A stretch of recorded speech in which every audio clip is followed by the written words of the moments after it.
এটি হচ্ছে Saidpur rail station. এখন এই সৈয়দপুর রেল স্টেশনের প্ল্যাটফর্ম থেকে এই রেলটি এখন যাত্রা শুরু করছে।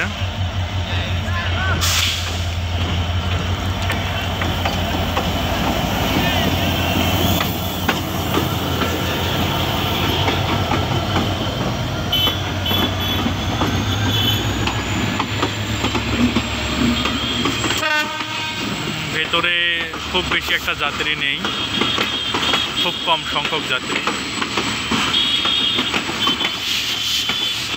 কারণ এটা মনে হয় চিলাহাটির লোকাল ট্রেন। হ্যাঁ, চিলাহাটি, এটা রাজশাহী থেকে চিলাহাটিতে চলাচল করে, পঞ্চগড়গামী এক্সপ্রেস রেল নয় এটি।